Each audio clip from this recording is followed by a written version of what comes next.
So I'm Amy.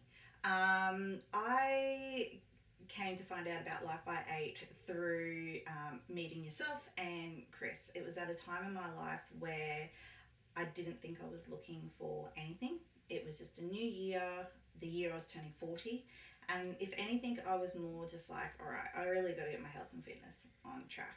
So I joined the 8 week challenge, which you yourself were in, and I felt an instant connection with yourself. And I also wanted to up my training, so that's where I approached Chris. And I just felt drawn to him for some reason. Didn't realize that you guys were collaborating. And Chris and I got talking, and I put my hand up and said, yeah, I'll be a guinea pig in anything. I'm happy to do this. And that's when I came along to the first 2 day session. And it was a real eye opener, I think, in terms of I had all this baggage, I had all these issues, but I would never talk about it. I didn't want to talk about it. It was fine. It didn't define me. And I found that by my favorite word that I've got out of Life by Eight is being curious. So I found by being curious, I was like, I am telling myself this narrative that has come through issues in my life. And it's actually been what's been holding me back through so much in life.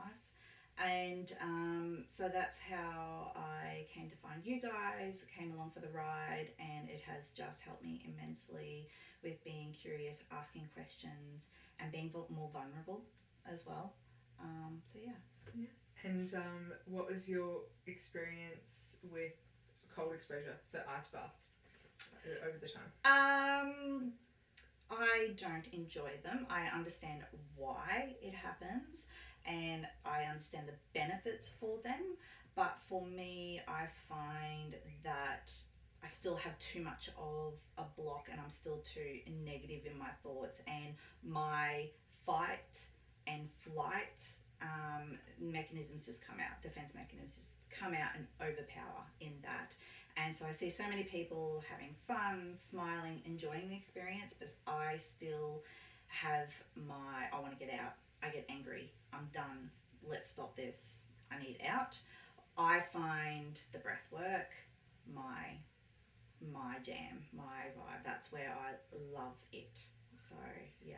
So what are some of the experiences you've had in your breathwork sessions?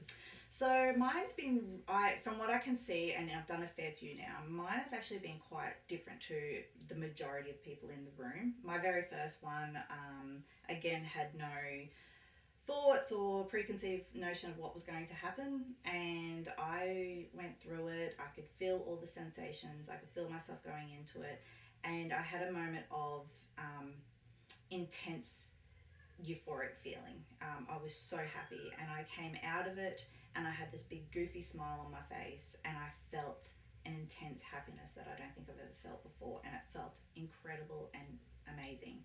And when I came out of it and looking around the room, everybody else was having like an emotional reaction. And so I find that wonderful. I feel that I have a really wonderful experience with doing the breath work. I'm still yet to have that emotional breakthrough that I think majority of people have, but I haven't had that intense happiness since. So I think I'm going into them too clouded and wanting that, and I need to silence the brain a little bit more. So yeah. Yeah, go in expecting nothing. It's the best and way. Everything at the same time. And so how have you implemented, outside of being curious, how have you integrated Life by Eight and our concepts or our beliefs or what we're about into your day-to-day life? I find myself using the concept almost daily, but I don't think about it anymore until afterwards. So the biggest achievement, I think, and the biggest thing that I've done when I did Life by Eight and I came out of it was I was saying yes to a lot more things when normally I wouldn't put myself out there. I'm very much somebody who likes to be in the background and just be like the supporter or the cheerleader. And so last year when I was going through a period of just saying yes and being vulnerable, I put my hand up to fundraise for a friend of mine who made world championship over in Kona in Hawaii.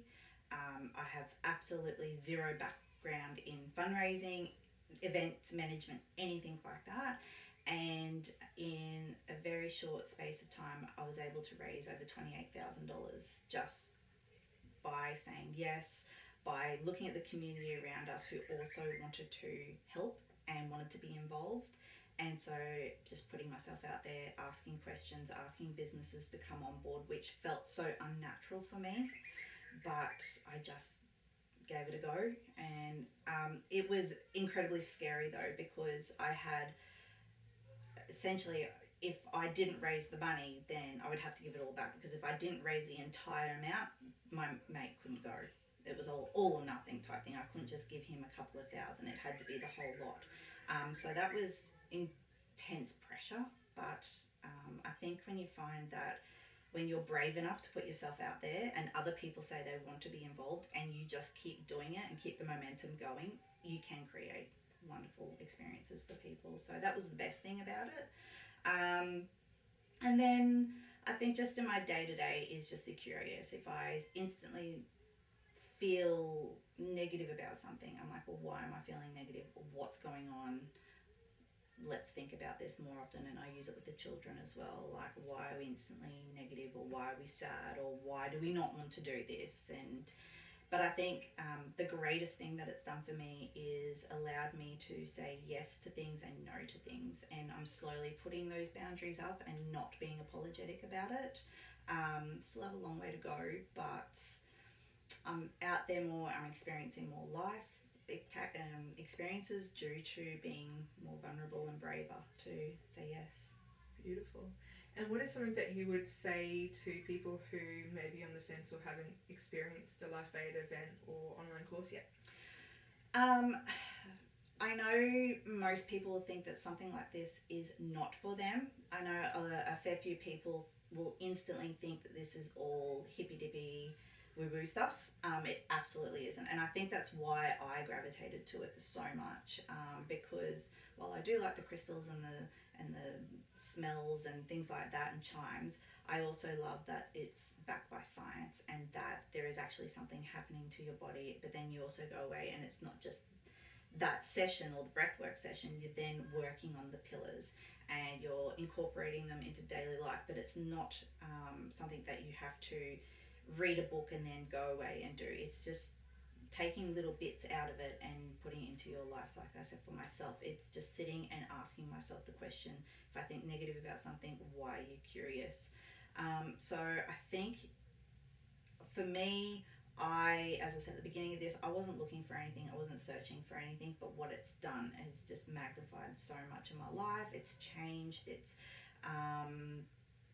and it's really helped create more positivity in my life as well. I can see that it's flowed on to my family as well, and it's making them be a little bit more curious and to try things that they normally wouldn't try.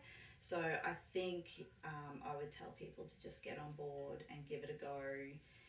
If you're not into it after a couple of weeks or months, then what have you got to lose type thing.